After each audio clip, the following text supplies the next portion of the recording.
These poor dogs. We just attach these points of view on these poor dogs. Like dog is man's best friend. How desperate are humans? We're best friends, right? Dog's like, well, Aren't we different species? But we're best friends forever. you know, you locked me in the house all day with nothing but a bowl of water. You'd think you let your best friend sit on the couch. We're best friends. Now put on this fireman's outfit. We're gonna do a photo shoot for Instagram. You know, sometimes when you sleep, I think about eating your face. I was invited to a surprise birthday party. It was a surprise birthday party for a dog. That's right, I have friends that are mentally ill. I went. It was in my apartment building, and I needed the material. And to be fair, the dog was surprised. Didn't suspect a thing. Dog didn't know it was his birthday. The dog didn't know it had a birthday. The dog wasn't sure why people were in the apartment. It was the dog's third birthday, which in dog years doesn't matter. Someone made that up, and we just went along with it. Oh, 1 year equals 7 for doggies? Okay. When I see a dog, I'll do math. That's not fulfilling some dog need. You know, there's not a dog sitting in a bar right now going, I'm not 3, I'm 21. I can legally drink. that's not how dogs keep track of time. If you have a dog, you know they don't keep track of time. You've left your home, forgotten something, walked back in, only to be greeted by your dog like you've just returned from war. They're back! It's a miracle! They're back after I don't know how long, because I'm a dog.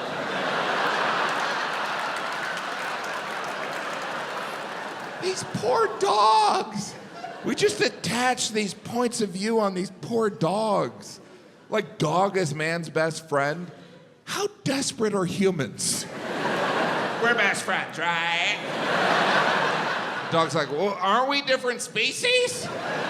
But we're best friends forever. you know, you locked me in the house all day with nothing but a bowl of water. You'd think you let your best friend sit on the couch. We're best friends. Now put on this fireman's outfit. We're gonna do a photo shoot for Instagram. You know, sometimes when you sleep, I think about eating your face.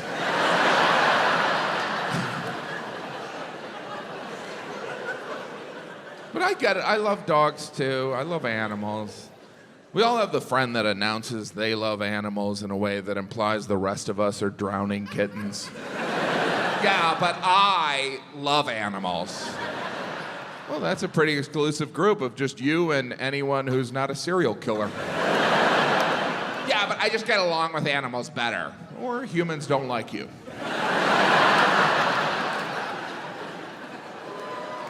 I did have an opportunity to go on a safari, which was unbelievable. It was breathtaking how bad the Wi-Fi was.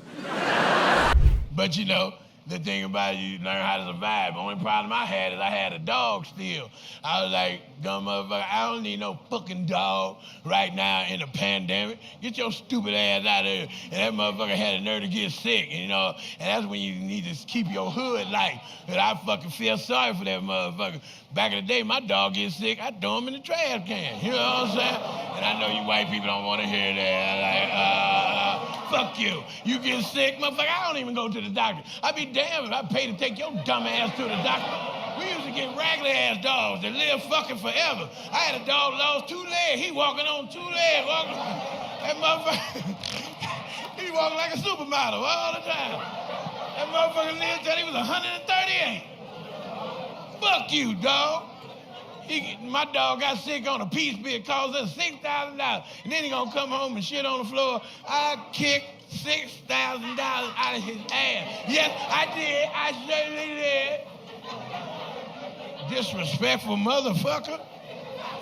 He can't even protect us. He can't do shit for us. He can't kill nothing but time. That's it. He kills time.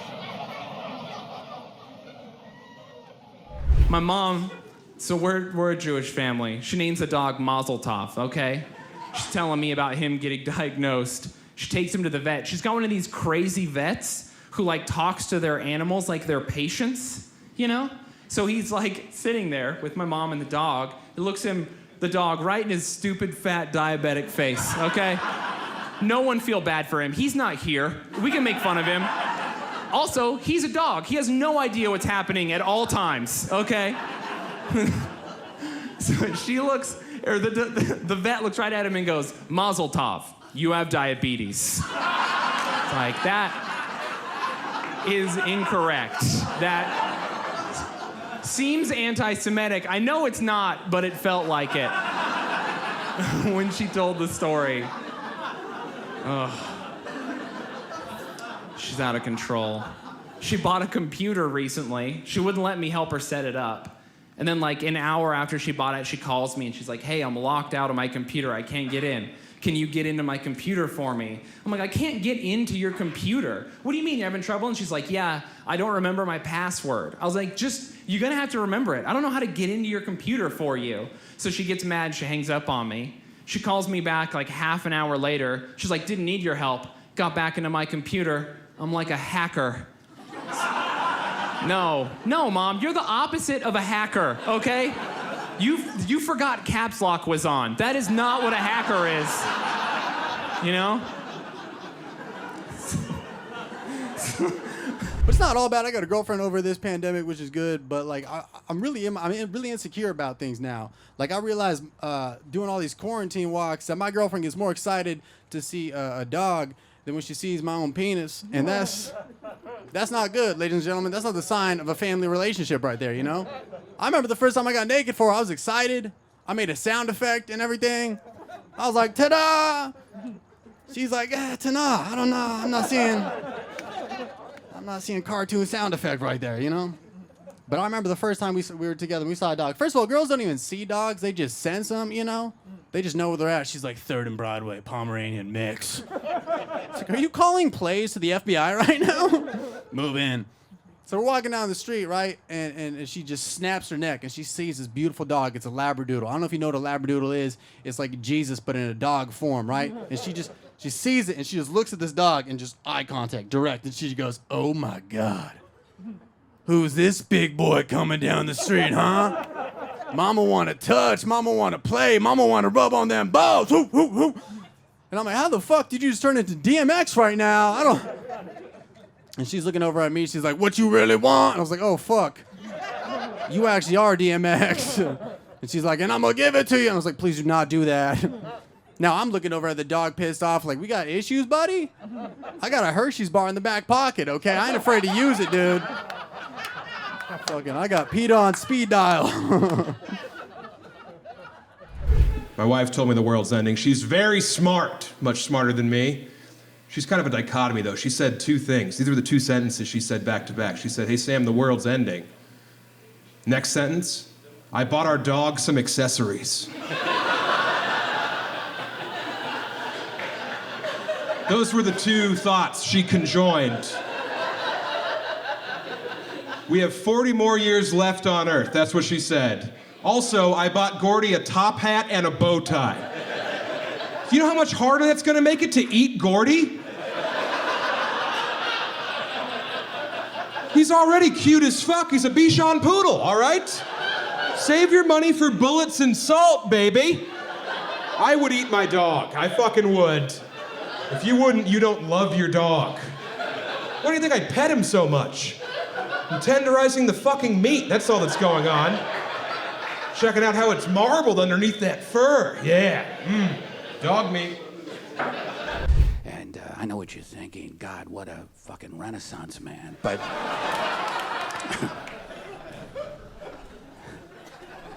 but the reason I dogs, they're just so much more immediate. But the thing about them too, I prefer them, much prefer them. This is no offense, over people. You know, I just much prefer dogs over people. It's just unconditional fucking love. Like you people, you're cunning, deceitful fucks. Oh, and no offense, you're ruining people's lives as we speak. The person next to you. Oh, yes, Julie. No, definitely. We're together forever. Bullshit. But dogs, they're so in the fucking moment. We are never in the fucking moment. Yeah. You have a bad disease. But dogs. Let me check Twitter. No. Hopefully you pull through. Ooh. 7 notifications. We have no kids. We do have a dog, which they say is like having a child. I mean, no one who has a child says that, but the rest of us, we love to say it. It's the best. You ever tell a parent that you're a parent because you have a dog? Try that shit with a cat. They're not listening to that at all. A dog will entertain you for a minute. I have a lot of friends who are new parents, and I try to get in on those new parent conversations. Like my friend was like, oh, I'm so tired. My kid kept me up all night. He was crying. I'm like, dude, I know exactly what it's like. Chico, my dog, barked 3 times last night. Very loud. Very annoying. Dude, we're in it together. He's like, that's not the same thing. I'm like, well, did you try to make him give you the paw? Have you tried that? This is the best I can come up with. This is my counter. I'm just like, oh, well, have you ever had to take your kid around the block at 5 in the morning in the cold when he has diarrhea? What? No? You get to change your kid in the comfort of your own home? Sounds easy and luxurious. So, I don't know. That's all I got. My dog's a little bit of a humper. He humps. You bring him to the dog park, he's trying to fuck everything. One time he's humping a French bulldog. I get it, sexy dog. And I pulled him off, and it was a male dog. It was a male dog, my dog's a male, and I was like, oh my God, do I have a gay dog? Because if I do, that would be incredible, because then if my friends are like, you got a gay kid? Pfft, dude, I got a gay dog, man, it's the same thing. You gotta love him, give him treats, a rainbow collar. I'll tell you what, there was one thing I was not prepared for as a parent of a dog. One thing I wasn't prepared for, and that is full-on dog boner. Have you ever seen this monstrosity? Oh my God, I'm not talking about the dick coming out a little bit. I'm talking about full-on where it looks like they humped their dick out of their fur. Have you ever seen this horror show? When my dog was a puppy at the dog park, I got him a little too late. I pulled him off. And I was like, oh man, he needs to go to the hospital. Now, when I say the hospital, I'm not a moron. I don't mean the real hospital. I wasn't gonna bring him in and they're like, oh, your dog's boner? All right, you'll be seen after the guy who got shot and the guy got stabbed. Definitely third. Have a seat. But I thought something was wrong. And I went up to my girlfriend and I'm like, she has to go to the hospital. And we looked, and she started to freak out because we're new parents. And I didn't want anyone to see. I didn't want anyone to see his erection. I was so embarrassed for him. So I picked him up and I put him in my shirt. And I carried him out of there like he was like a disgraced CEO on a perp walk. And I just carried him out. And I'm not a brave man. But in probably the bravest moment of my life, when we're leaving the gate to the dog park, I turn to my girlfriend and I go, don't worry, we'll get through this. And she goes, Chico's boner? And I go, precisely. So we go to the animal hospital, we're waiting there, and then it just starts to go down. And I Google it, and they're like, yeah, it's normal. And I'm like, we gotta get out of here before they charge us. And then they're like, as they're calling us to go in, I just scoop them, put them back up in my sweatshirt, I just walk out of there, I'm like, what? There ain't no dog in here. There ain't been a dog in here in 30 years. And we just leave.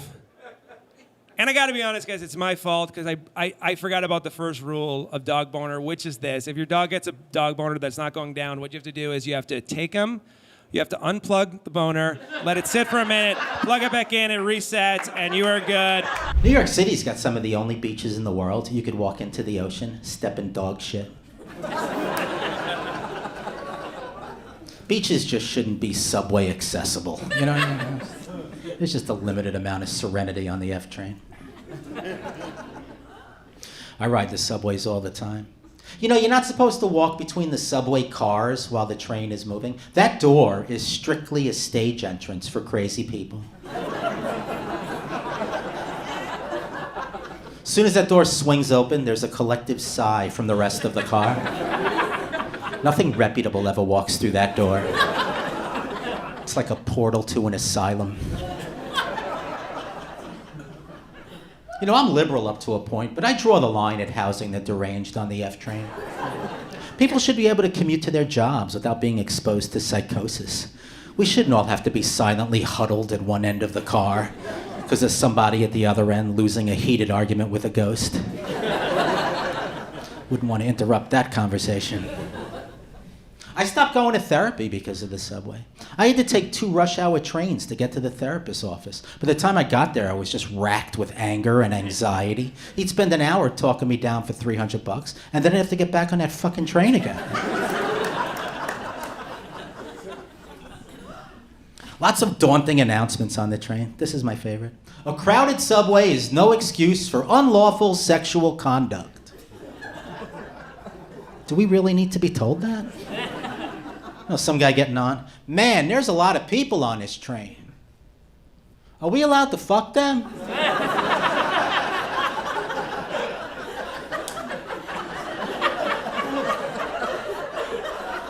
No, you can't. They just made an announcement.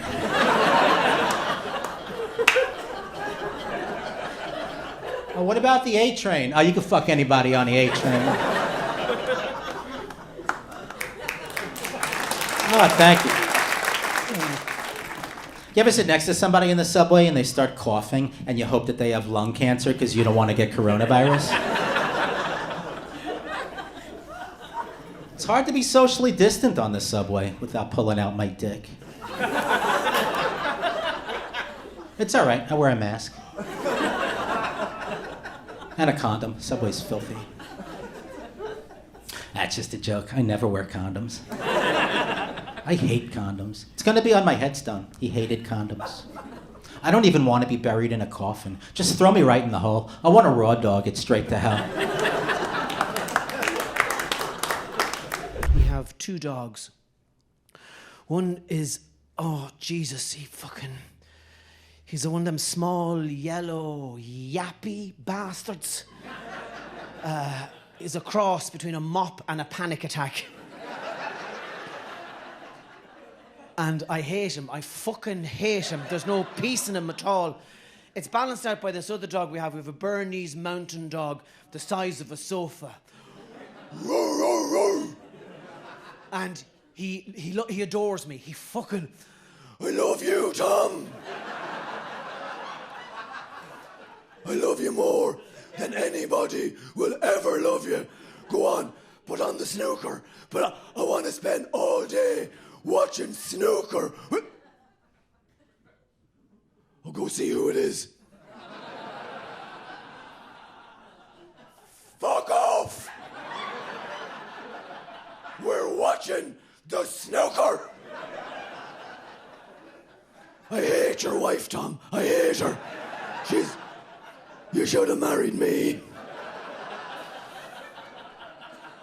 Now, you're probably wondering how somebody as kind of prone to whatever the fuck is that is going on with me gets a wife. Well, let's just say this. She wasn't a psychotherapist when I met her. Let me tell you how I ended up with a wife. I left the seminary, wasn't going to be a priest, and I wandered for a little while. I wandered north, south, and east, and eventually, fatefully, I arrived into a beautiful place called Galway on the west coast of Ireland in 1988, October 1988, on a rainy Tuesday afternoon in October. I had a long, big head full of Waterboy's dreams. I fucking had a knapsack on me back, but I was practical. I had my dole transferred before I left, and I was on the dole, which is what we call it in Ireland. I was on the dole, and I loved being on the dole, and I had no prospects, and I didn't want any fucking prospects. I met a lovely lady. She was also 19. She was on the dole. She had no prospects, and we decided now would be a good time to start a family. So we had 3 children. They were all on the dole as well. But 19 is young enough to be starting that crack because you don't know what's ahead of you down the road. And lo and behold, when I was 32 years of age, I met another lovely lady. And I couldn't decide between the pair of them. I was riding one and riding the other and taking notes, and I couldn't. Eventually, I decided to go with the second lovely lady. And even though myself and the first lovely lady weren't married, we'd been together for so long, we were like common law man and wife. But I actually married the second lovely lady, and now we have 3 children. So now I have 6 children from 2 lovely ladies, and we all live in the same place, so none of us can get over it. And I just want to give all the ladies in the room here just another minute or two to finish judging me.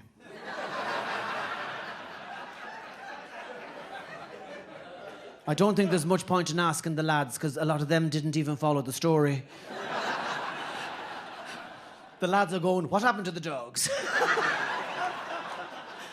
Get him to do the dogs again. So we have 2 dogs. They're Jindo. I don't know if you've ever heard of that breed. They're from South Korea. And the traits are they are very loyal, they are self-cleaning, they once ate a recliner.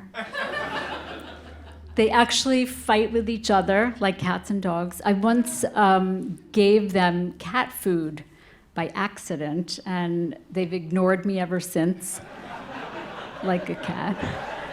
I love them so much. Before we had the Jindos, we had JJ. He was a Bichon Poodle, and he looked like a slipper. And we got him from a rescue in Beverly Hills. He was wearing Crest White strips. He would only fetch a golf ball. And yeah, so when we got him, first of all, he was so polite. Like, he would only mark his territory using orange traffic cones, but he was as trainable as a carrot. The people at the shelter, when we got him, said that he was 4 years old, and we didn't care. We didn't care, we just loved him. And then when we took him to the vet was like, he's at least 8. I know, this dog is at least 8. I guess they can tell by the bones and the teeth.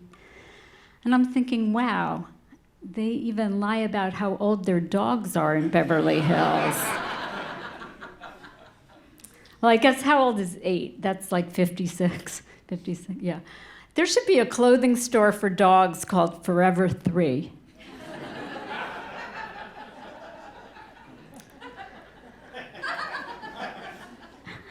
You guys went, That's the kind of response I want at a comedy show. I don't know, do people even have kids anymore? I don't even know. All the girls I know don't have kids, they have dogs. And they call them their kids. Oh God, I hate these little purse dogs. They think they're tough.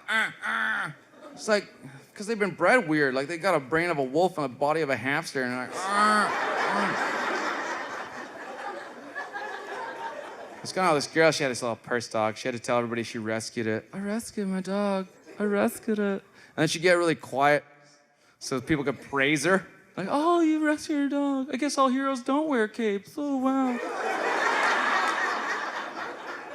You drove down to the pound and pulled out your credit card. Have you always known you were special?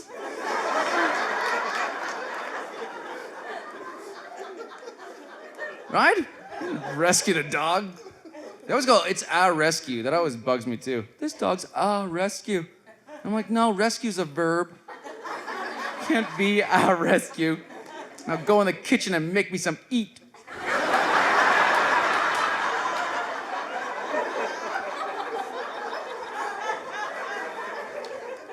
Gotta sit there and listen to the whole rescue story. So the dog's sitting there too. Dog's heard this story 1 trillion times. She's looking up at you. She's always like, he was chained to a pallet in a junkyard, and all he got to eat were shampoo bottle caps and dead batteries, and had to sleep in an active waffle iron. And the dog's always looking up at you like, it wasn't that bad, it was fucking awesome. It's a junkyard. There was so much shit to do. Now I live in a purse, for fuck's sakes. Are you going back to the junkyard? Giving me a ride there?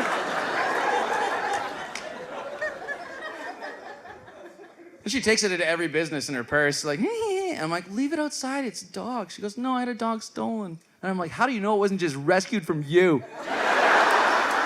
And I know you think you'd rescue the dog because if you don't take him home from the pound, they put him to sleep. But you only took one dog home, right?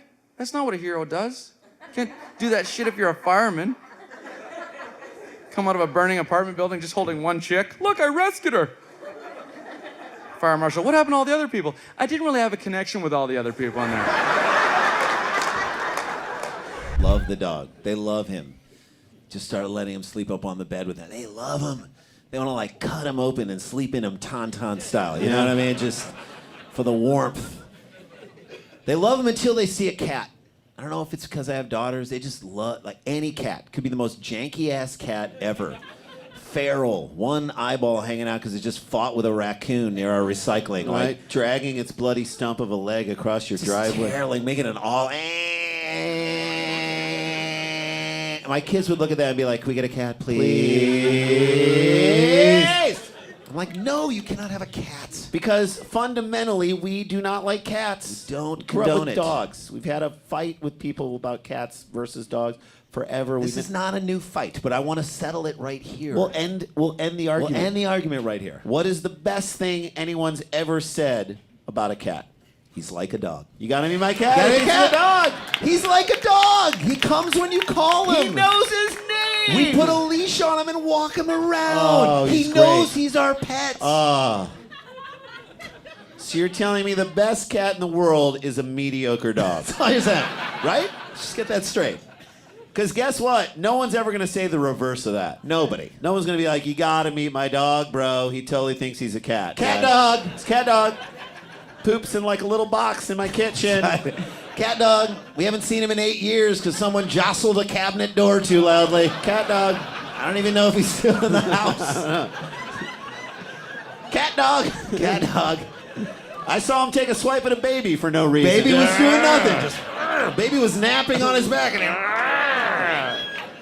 And look, by the way, we're not knocking all cat owners. No, there are cat owners who are great. We're just trying, let's draw the distinction between cat owners and cat people. Cat owners are fine. Cat people need to be put down. Here's the difference. Cat owner will buy expensive cat food for his or her cat. Cat person will taste it first just to make sure it's seasoned properly. Do I taste oregano? No, you shouldn't taste that at all. When'd you come in? When were you in the military, dude? When'd you go in? 95. Okay, so like right after Don't Ask, Don't Tell came in, taking it to be like, I'm not calling you gay. Like I don't mean that. Like I came in 1992. That was before Don't Ask, Don't Tell. That was when it was illegal to be gay in the military, right? Even the Navy, even those guys. I'm not saying they enforced the rules exactly the same. I'm just saying.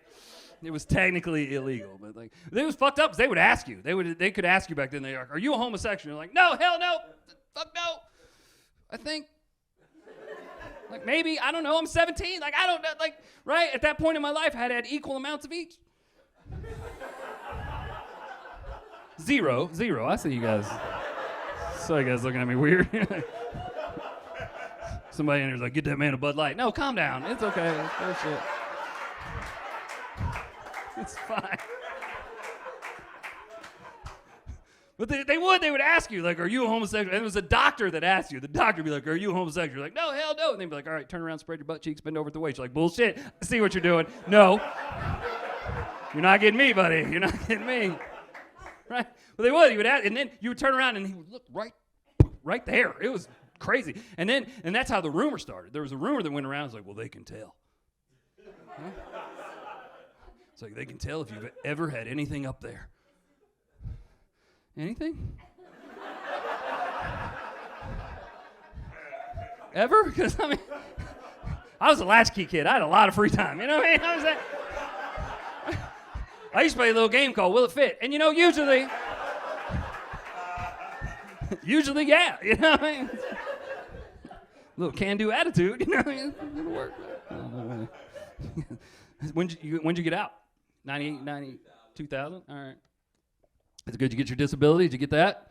No, you need to get that, dude. I just got my 100%. That's the shit. It's pretty good, man. That's pretty dope. That's pretty good.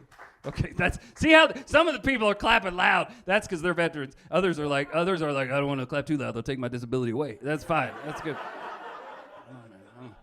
The people that clap and get it, because I just got 100%, and that means I get a check until the day I die. That's the best part about it. Yeah, that's the best. But people don't understand that, so they come up like they hear you're disabled. They go, "Oh my God, are you okay?" You're like, "You bet your ass I am." I'm like, right, yeah.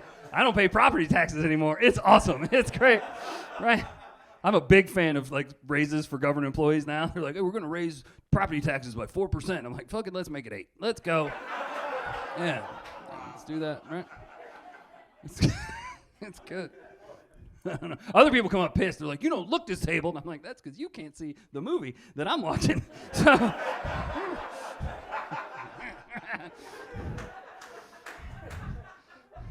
It's good. When I first got my 100%, they told me they wanted to give me a service dog, right? And that's cool, man. I was like, yeah, that's awesome. But and I don't know why. I thought it was gonna be fast. I thought it was gonna be quick. I thought they just had like an Amazon warehouse full of dogs. Just sitting around doing whatever dogs do, playing poker or whatever, I don't know, right? And then the alarm goes off, the dogs are like, "Oh my God, there's a veteran in Virginia that's having bad dreams, go, right? And they just come running out, they slide down a pole, they're like, "We're here," and they're, That is not how that works. It takes a long time. It took almost 2 years for me to get a service dog, right? Finally, this nonprofit calls. They go, "Hey, bro, we got you a dog." I'm like, "Sweet, that's awesome." They go, "Oh, you're going to love him. He's a little black lab. His name is Trip. He's so cool." I was like, "Awesome, I love labs." And they go, "Well, there's one small catch. He actually failed out of service dog school." I didn't know you could do that. Like, I didn't know that was a thing, right?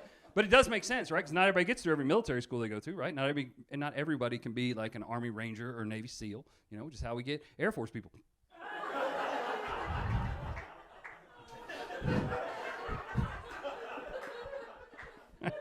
It's cool. His name is Trip. He's a cool dog, but he is perfectly named because every couple hours he goes on a little mental vacation. He does. He'll be normal, and he'll walk up and get 2 inches from a wall, and he's be like, "Huh."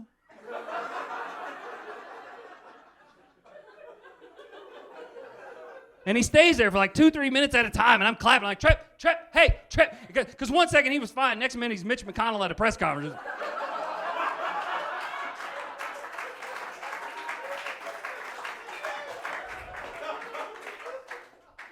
And he's back. I'm like, "Where the fuck did you go, Trip? Were you in the upside down? What happened to you?" It's crazy, man. He's the dumbest dog I've ever had. I love him, but he's the dumbest dog I've ever had. When we got him, they told us, they go, "You can't even feed him in a regular bowl because he'll eat too fast and screw up his stomach. So we got to feed him in a thing called a slow bowl." If you don't know what this, you eat a little, the dog eats a little bit, and then he goes off, he does a little doggy puzzle, and then he comes back and eats a little more. And I'm pissed. I'm like, "This is bullshit. I gained a lot of weight when I got out of the military. Where was that technology for me?" Like, "All right, Dwayne, you can have another funnel cake, but first, a train leaves Boston going 75 miles an hour." I'd have still been fat, but I'd have been smart. You know what I mean? Role models are important to know what's possible. But nobody talks about it's actually more important to have the opposite of role models. Below models. People you can look at and be like, "Thank God I'm not that bitch." Okay. Yikes. Take Instagram, for example. I'm always scrolling on that thing, just seeing people accomplishing more than me that day, right? Like, "Oh, that guy got a great car. She's got a good ass. That guy got out of bed." That's why I only follow dogs. Because they're cute, but most importantly, they don't make you feel like shit. Because they just got finished eating their own shit. Right? They don't know the difference. Like, sure, I haven't accomplished much, but at least I don't stick my nose in someone's crotch the minute I meet them. I wait a day like a gentleman. The problem, though, is that some of these dogs are starting to have better lives than me. Okay. Right? Like, I follow this one dog, a Shiba Inu, lives in Tokyo, Japan. Likely story.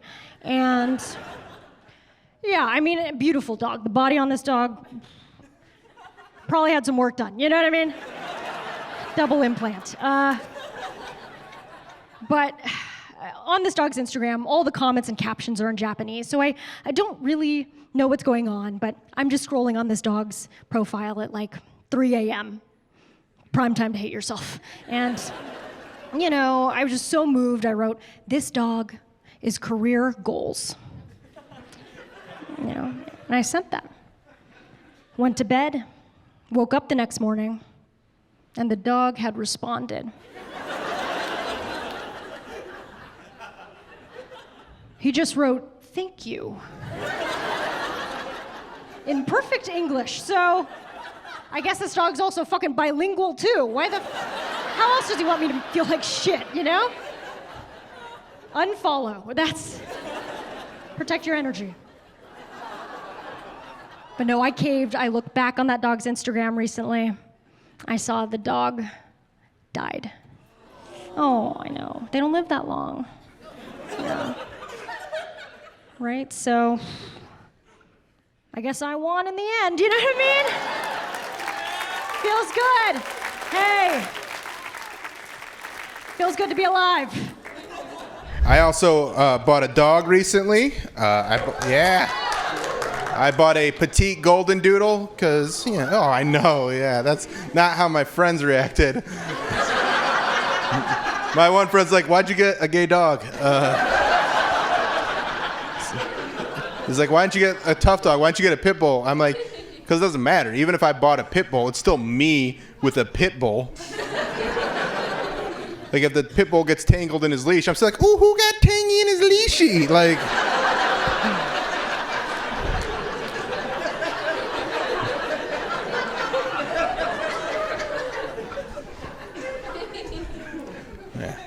Love that dog, and I bought it. People give me a little guff for buying a dog. They're like, "Oh, you shouldn't buy dogs. You should adopt dogs."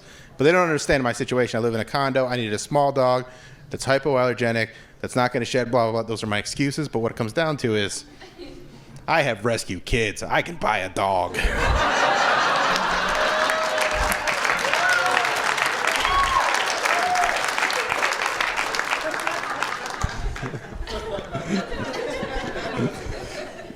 They love that joke. That's not one of them. I like taking my dog. I live near a rich neighborhood, and that's where I like to take her to poop. I feel like I'm getting back at the 1% a little bit. And I took her over there the other day, and while she was going, this guy comes running out of his house, and he's screaming. He's like, sir, your dog is pooping on my lawn. You must clean it up immediately." She wasn't even done yet. What did he want me to do? Get under her? Like I'm making some dog do ice cream cone? Just like, let's put a little swirl at the top there. Is that what you'd like, sir?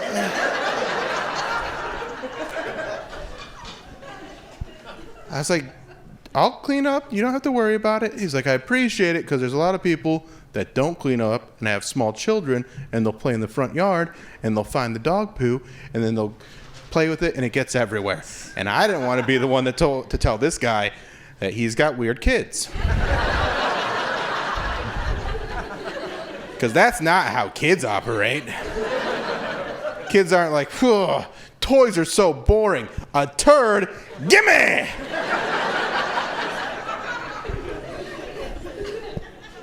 So I was just like, "Don't worry about it, sir. I'm going to clean up. There's nothing you have to worry about." So I pick up my dog's stuff.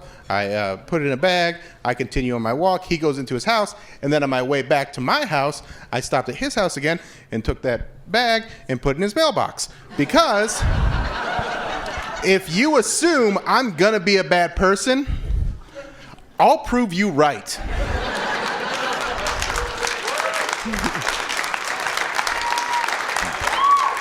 I love Portland so much. I could not live up here because I own a purebred dog. Pretty sure they're illegal. I have rescues too, so don't be like, she only have rescues. I do rescue. My purebred, I rescued her from a breeder. You ever met those people? They're fucking nuts. breeders, they're the worst. This woman lived out in the fucking desert and she just bred dogs and guns. Out of her goddamn mind. So I think I did a good thing, and I get shit all the time. Like, I was at the dog park, and a woman actually said this in LA, and she goes, "Oh, you bought her?" And I'm like, "Yeah." And she goes, "I don't acquire dogs, I friend them." And then I unfriended the fuck out of her with my eyeballs. I have 2 rescue dogs. They're nuts. They're both out of their goddamn minds. All the time, I have to make excuses for them. I have to go in public. "Oh, sorry, she's a rescue. She's out of her goddamn mind." Like, most of the time when somebody says to me, "Oh, my dog's a rescue," I'm always in my head like, yeah, because why would you buy a 3-legged dog, really? You know? The one thing is my third marriage, we had 20 dogs. Not exaggeration, 20 dogs. So Ashley and I, as we're talking over what our marriage is gonna be like, I said, 1 dog at a time. 1 dog limit, we called it. It's our little thing. And Ashley, she loves animals, goes to all these dog rescues, so it's so tempting for her. So last year she was at this dog rescue. She's like, "Oh my God, I'm here at the rescue. They got the cutest little Bichon mix down here named Maggie. And if I don't adopt her right now, they're gonna put her down. She does have one minor issue, but don't worry, this trainer can fix it." I go, "Oh my God, what is this minor issue this perfect little dog has that makes it okay to put her down?" And she's like, "Well, she's a poop eater, but don't worry, Robert knows how to fix it." I go, "What the fuck is a poop eater?" "Well, she eats her own poo, but don't worry." I go, "That's the perfect dog you're talking about right there." Let me get...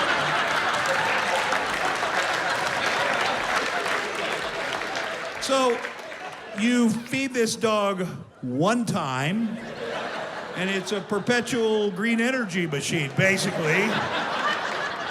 The dog went woof, woof, woof, woof, woof, woof, woof, woof, woof, as dogs have done since the dawn of time.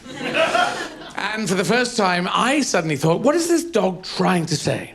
If I could inject Fox P2 into him, what would he be trying to say? And I assume a dog would be going, "Thief, thief," or a burglar, thief/burglar, assassin, behind the gates, they're here. Listen to me, I know what I'm talking about. I'm a dog. Hello, hello. Woof, woof, woof, woof, woof, woof. You say that I am the dog that cried woof, but really, this is important. It's now. Dogs are so sure, aren't they? They're so insistent. Woof, woof, woof, woof, woof. You've never heard a hesitant dog, have you? You've never heard of an unsure dog going, woof? Is that a woof? Are you an assassin? Hello, are you an assassin? See, I'm a dog here. And the owner of my house, he employs me, sort of, to do a survey on the people who are coming by the front gate. Do you follow? Hello, you still with me? And so if you're an assassin, I must come and kill you by tearing out your throat with my teeth. But if you're a little old lady, well then good luck to you. You see my dilemma. Are you still there? It doesn't seem to be that's the conversation that dogs are having. They just go, woof, woof, woof, assassins, motherfucker, oh God, why hast thou forsaken me? Seems like every dog seems to have joined a right-wing party. And based on very little information, they seem to be absolutely sure. Dogs can be dangerous, though, too. I was reading a story on the internet, which means it's true, about a police officer who was attacked by chihuahuas.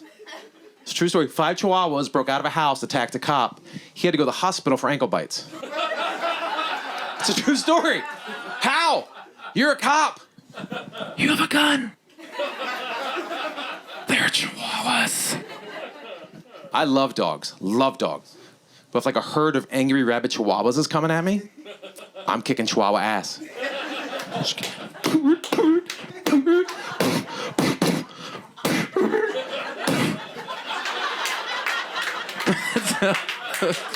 I bring it when I bring it, you know? That's how I roll. Come here, come here. Sleep. Sleep. Forever.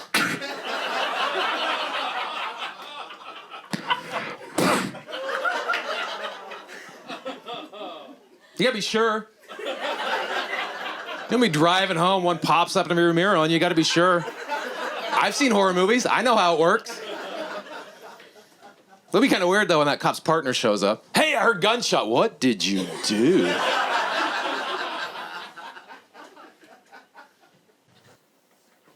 They were attacking me? These were attacking you? That was attacking you? Yeah! Look at my ankles. His socks are ruined. Oh, shit. They're crazy about their dogs in Los Angeles. It's gone too far. People love their dogs. It's gotten to the point now where if I don't stop and pet a stranger's dog, people take it personally. They get upset if you don't pet their dog. I was coming home late at night. This guy was letting his dog go to the bathroom on the parking strip. No leash, okay? So I see this dude, stranger, dog, no leash. I walk wide around him. As I'm walking around him, he yells at me with all this attitude. He's like, he's friendly. Yeah, that's how he said it, just like that. He's friendly. Oh, you know what? Maybe I'm not friendly. Did you ever think about that? Maybe if it gets too close, I'll bite your stupid dog. I don't want to pet your dog.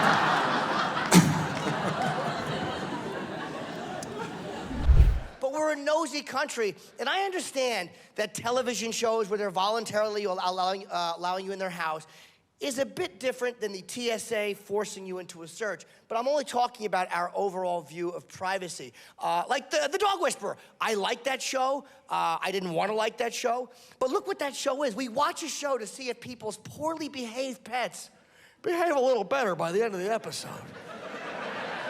Can you imagine 10 years ago if somebody suggested that to you? You would have spit in their face. I can't get up past the commercial. I got to see if the Labradoodle quits barking.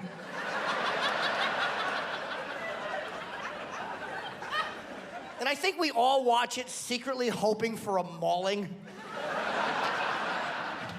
Like, you want to see that one time where Caesar goes into a St. Bernard and you just hear like, ah, and the camera points up, and then the dog runs by with a severed mocha-colored hand with a watch on it.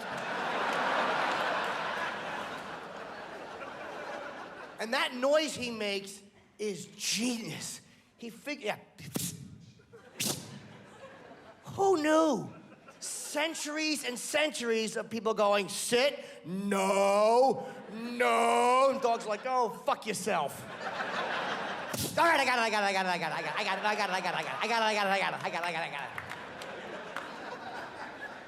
Don't you wish that worked in a real relationship? How great would that be? You're watching television, your girl walks in, I wanna...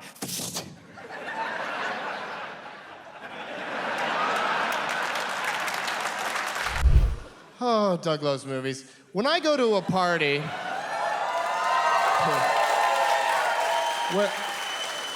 I'm sure movies will come up again later, but when I go to a party, what I like to do is stand by the food and not talk to anyone. I like to just hang out by the food, watching, eating, drinking, being high.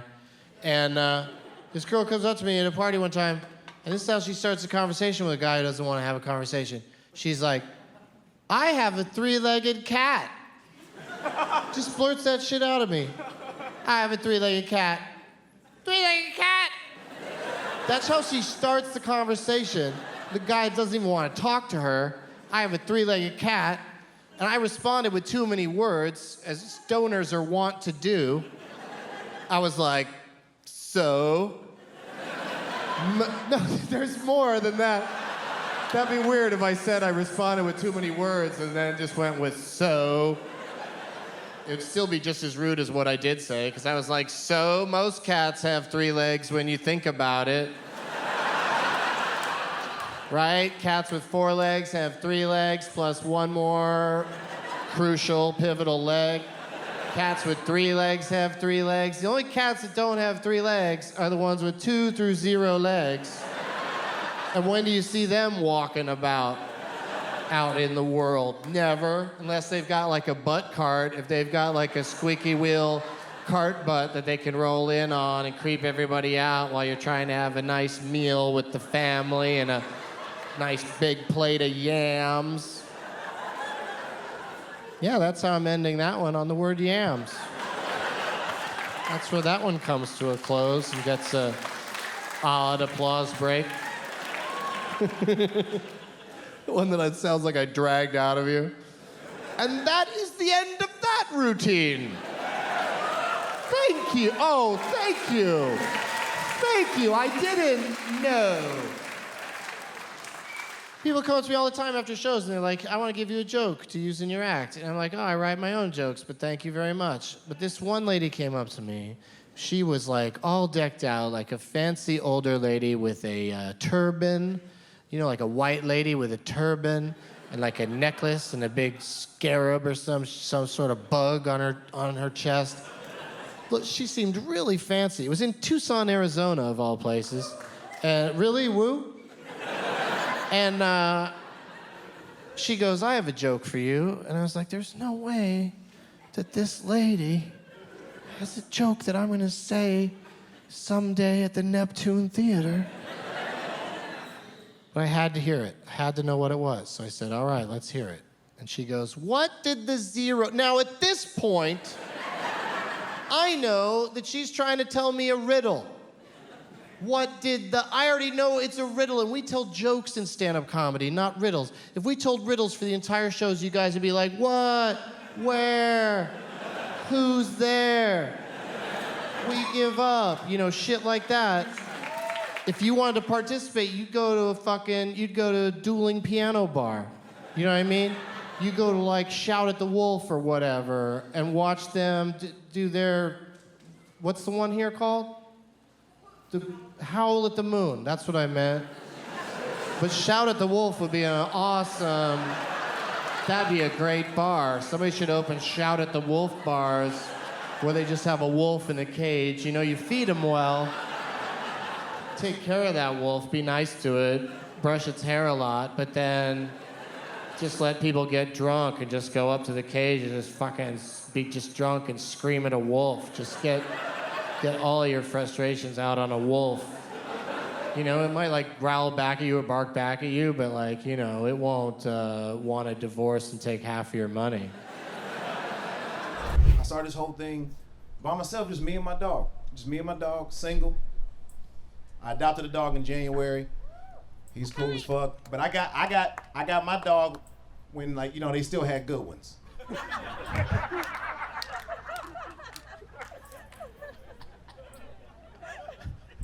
Cause now, man, I got most of my friends comedians like, hey man, what shelters you go to get your dog?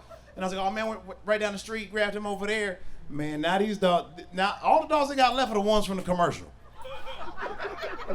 These motherfuckers got 3 legs and 5 feet. You're like, how the fuck does this work? Got no eyes, can't breathe. But he's super sweet, yeah, because this motherfucker needs you for everything. I bet you he is sweet. But I got him because he was chill, because the rest of everybody, I don't know if you've ever been to a shelter, but you know, most of them, like, you know, you gotta understand, like, they've been in prison this whole time. And so, like, it was like 12 dogs out there, you know, 11 of them beating on the glass, and my dog was just sitting, like, back in a recliner, just legs crossed, smoking a cigarette. He sounded like Paul Mooney. I would love to go home with you. This is kind of what I do. And if you don't mind, I'd like to go home with you today. And I was like, that's him right there. That's him. You know, my daughter Monroe right now, she's a pretty good artist. And I'd like to think that part of the reason she's become a pretty good artist is due to my criticism of a lot of her earlier work. When she was younger, you know, she had talent, but I was watching the rest of the family ruin it by just giving easy compliments.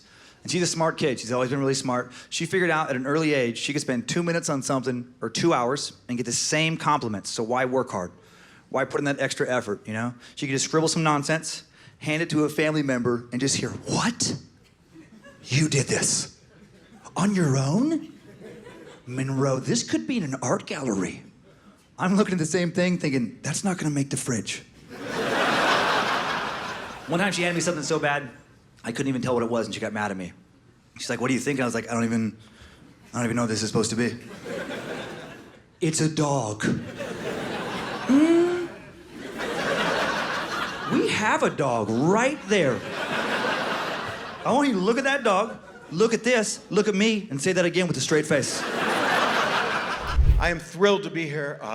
I had a dog for 9 years, and I lost him, and I loved him so much. And, of course, I did a show once, Full House. It's now Fuller House. One day it'll be Fullest House. It'll just be me in an urn by the window. And And we had a golden retriever on that show named Comet. I don't know if you're familiar with the show. I'm not trying to just get the credit off of that, but there's a story, and it's kind of funny because it's showbiz weird. But he was a golden retriever, beautiful. We had him for years, and he was a twin, and we loved him a lot, and we lost him also, and because that, of course, does happen. That's life when you allow a creature to live beautifully as pit bulls should be allowed to live. And he got Air Bud. The dog starred in Air Bud. And John Stamos just walked around, and he went, fucking dog got a movie, we didn't. What are you talking about? It's a dog. Let him have his movie. I want a fucking feature. But you got the hair for it. You got that mullet. So, I don't know, you're halfway there. But he's like a sister to me, and I love him very, very much. I got busted, I almost got busted, when I wasn't even carrying. I flew into Calgary, but here's the story. I was super, super high. Oh my God, and I was sweating so much weed, and I got high with a bunch of strangers in North Carolina. And then I get on a plane, and I fly into Calgary, Canada, fucking high out of my skull. Yeah, it's a place. And I'm super, super high, and I gotta go through customs. And I make it through the first level of customs. Second level of customs, it's the 2 customs officers and the dog. Yeah, here's 2 things about me. I love animals, and I'm fucking stupid. Because my natural reaction to seeing that drug dog was to go, hey, pretty girl, how are we doing today? The dog's like, you fucking idiot. You just made my job super, super easy, you fucking giant stoner. And the dog does this, walks up and sits at my feet, right? Which is how they let their trainers know. They're like, you're high, or you have weed, or you're a Muslim. And yeah, I didn't know about the politically incorrect doggy training going at the Calgary airport. I just thought it was the most fucking adorable thing I'd seen all week. I'm like, who's making friends today? We are! Who likes ear rubs? Everybody. That's right, all the doggies in Doggyland love to have their ears rubbed because it makes their foot go crazy. And the dog's like, dude, seriously, shut the fuck up. You are blowing it super, super hard, dude. And the dog was right. Apparently, I was fucking blowing it. Because the 2 dudes take me away from my new friend. And I'm like, where are we going? She's pretty. They bring me into another room that none of you want to go into at the Calgary airport. Because in that room, in my experience, is the meanest lady I've ever met in my life. Yeah, mean lady at the Calgary airport was all fucking business. She goes through my bags, makes me take off my clothes. Not the first time I've been nude in front of a mean lady. It's kind of a recurring theme. A lot of disappointment when this dude nudes up. And the 2 dudes start to leave me, and that's when I panic. I'm like, what's going on, fellas? Why am I in here in the first place? And the guy goes, well, sir, the dog indicated you. And at the time, I was still fucking high, so I'm like, well, all right. That makes sense, I guess. But in retrospect, I'm pretty fucking sure I indicated myself. Because you know who tries to hug drug dogs? People on drugs! I'm 46. I look 30, feel 80. I've been doing this a long time, and I never thought that I would ever become an advocate. That was never it was never in my mind. But a pit bull type dog by the name of Angel,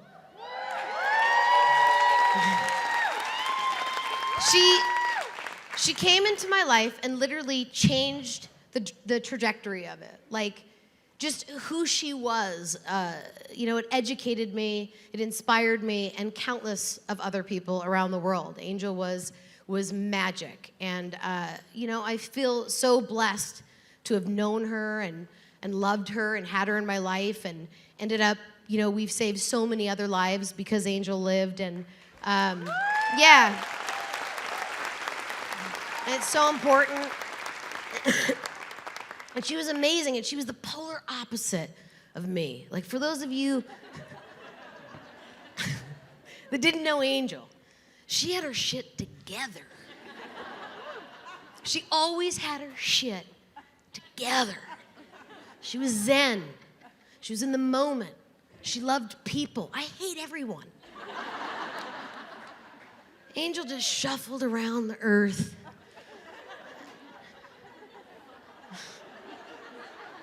Just listening to Motown in her head.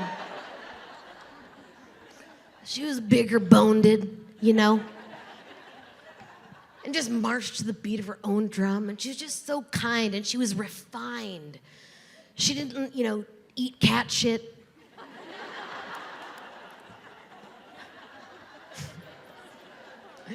She didn't chase balls and, like, you know, play fetch and like toys. She was always like, no, never. No. Angel liked flying on airplanes and staying in hotels and eating cheese. She was a lady. And we flew around the country together for almost 8 years. And it was incredible. I mean, she got so good at flying. You know, we would always board first, and she'd just march down the jetway, just like. She'd walk on, take a hard left, go into the cockpit. The pilots would be like, shit, oh, what is that? There's a hippopotamus in the cockpit. And because she was bigger boned, she'd just back out. She did. And she'd back into the first row seat and just sit there, just labia and titties out.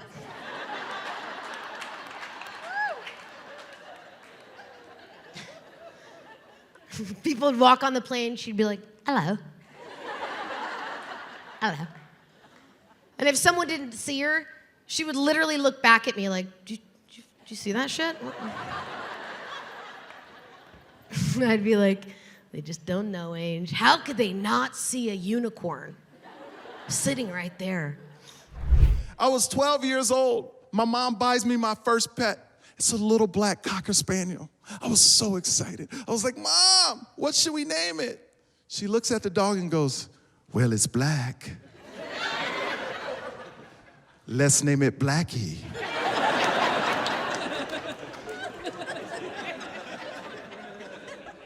You can't name a black dog Blackie, Mom. That's racist. She go, oh, so funny, so funny. I racist, okay. You know you have black dad, right?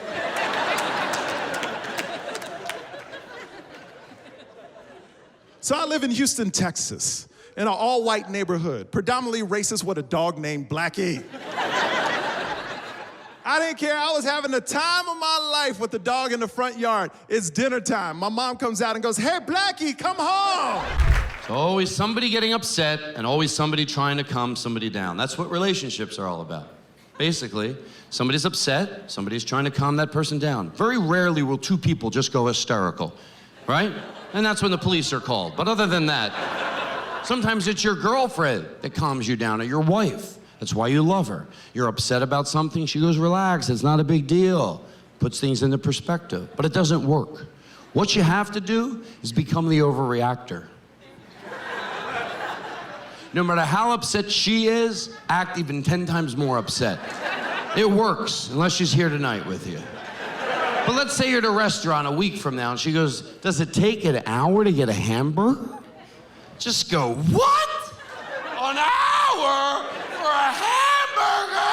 That is bullshit! We are never going out to eat again! She's like, relax, it's just a hamburger. Go, all right. I just love you so much and I don't want to see you be unhappy.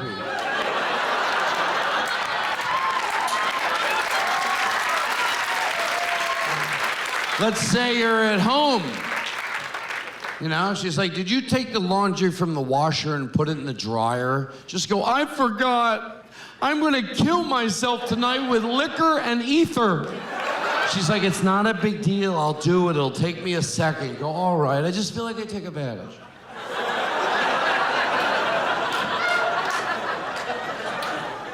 Let me tell you something about dogs and puppies. when you're around a little puppy, 6 weeks old, that's who you are when nobody else is around.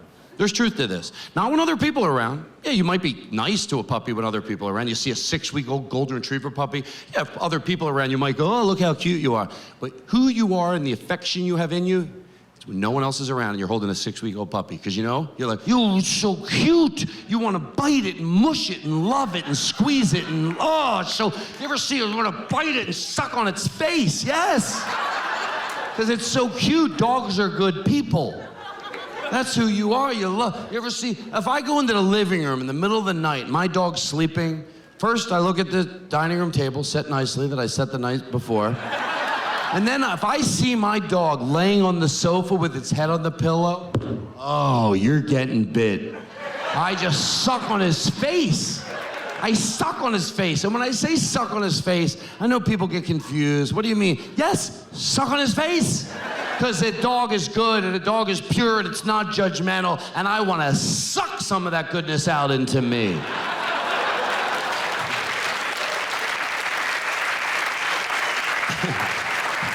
It's like when you see a baby. You ever see a baby with those cute little baby legs? Oh my God.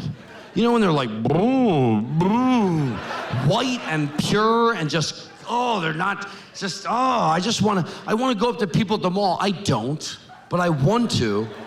If they didn't think I was a freak, I would go up to people at the mall and go, can I ask you a favor? And I'm not a freak. Hi, my name is Todd Glass. How you doing? Good to see you.